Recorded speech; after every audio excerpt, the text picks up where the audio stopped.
துர்தேவதைகள் அப்படின்னு பார்த்தீங்கன்னாக்கா அமானுஷ்யம். இறந்த ஆத்மா. அதாவது எப்படி சொல்றது? ஒருத்தர் இறந்து போறாங்க. ஒரு கன்னி பெண் இறந்து போறாங்கனாக்கா, அவங்களுடைய ஆசைகள்லாம் நெறைய இருக்கும். அது நிறைவேறாம இருந்ததுனாக்கா, கண்டிப்பா வந்து ஆத்மா வந்து அவ்வளோ சீக்கிரம் சாந்தி அடையாது. நெறைய பேர் வந்து பார்த்தீங்கன்னாக்கா, ஒரு இறப்பு ஆச்சு. இனிமேட்டு அவங்களுடைய சவத்த அடக்கம் பண்ணிடுறாங்க. அதோட அவங்க லைஃப் முடிஞ்சுச்சுன்னு நெனைக்கிறாங்க. இதுக்கப்புறம் இந்த ஆத்மா என்ன ஆச்சுன்னு போய் பார்த்தீங்கன்னாக்கா, அது தன்னுடைய ஆசைகள் சரியா இல்லன்னு கேட்டா, கண்டிப்பா துராத்மாக்களா அது வந்து நடமாடும். அது ஆத்மா நடவு பார்த்தீங்கன்னாக்கா, சில பலவீனமான ஜாதகங்கள் தனியா போகுறாங்க. அது நம்மளுக்கு அந்த மாரி ஜாதக அமைப்புல சில பேர் இருப்பாங்கன்னு வச்சுக்கங்களேன். அவங்களோட அந்த துர்தேவர்களோட தாக்கங்கள் அந்த நபர் மேல விழும். இப்ப இந்த துர்தேவதைகள் இதெல்லாம் சொல்றீங்களா, அமானுஷம் இதெல்லாம் வந்து ஒரு குறிப்பிட்ட நபர்கள அதாவது மட்டும் நான் வந்து தாக்குற மாரி. கேட்டாக்கா, நீங்க வந்து பேய், பிசாசுன்னு சொல்றீங்க இல்லையா? ம். அவங்கள வந்து பார்த்தீங்கன்னா, துர்தேவதைகள்னு சொல்ல வரேன். ம். அதாவது அவங்கள வந்து ஒரு மரியாதை நிமித்தமா சொல்ல வரேன். பேய் பார்த்தேன், பிசாசு பார்த்தேன்னு சொல்றத விட, அவங்கள வந்து பார்த்தீங்கன்னா, மரியாதை நிமித்தமா நான் கும்பிடுறேன். இப்ப நீங்க காட்டேரின்னு ஒரு வழிபாடுங்கன்னா, அவங்க வந்து காளி தான்.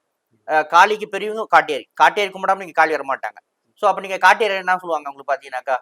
ஜென்ரலா காட்டேரி தேவதைய பார்த்து தான் சொல்லணும். நம்ம சொல்ல மாட்டாங்கல்ல. காட்டேரி, காளி இவங்கலாம் வந்து பார்த்தீங்கன்னாக்கா, துர்தேவதைகள் அப்டின்னா அந்த அமைப்புல தான் வருவாங்க. காளியுமே துர்தேவதைகள் அந்த தேவதைகள்னா உங்களுக்கு வந்து பார்த்தீங்கன்னாக்கா, வணங்கக்கூடியவங்களா இருக்கிறாங்கன்னு சொல்ல வரேன். நான் வந்து பார்த்தீங்கன்னாக்கா, காளி வரா அப்படின்றது வந்து மரியாதை நிமித்தமா இருக்காது இல்லையா? காளி வராங்க அப்படின்றது ஒரு விஷயம் இல்லையா? அந்த மாரி தான் நான் வந்து வார்த்தையில கரெக்ட்டா பிரயோகம் பண்றேன். வேற ஒண்ணும் கிடையாது.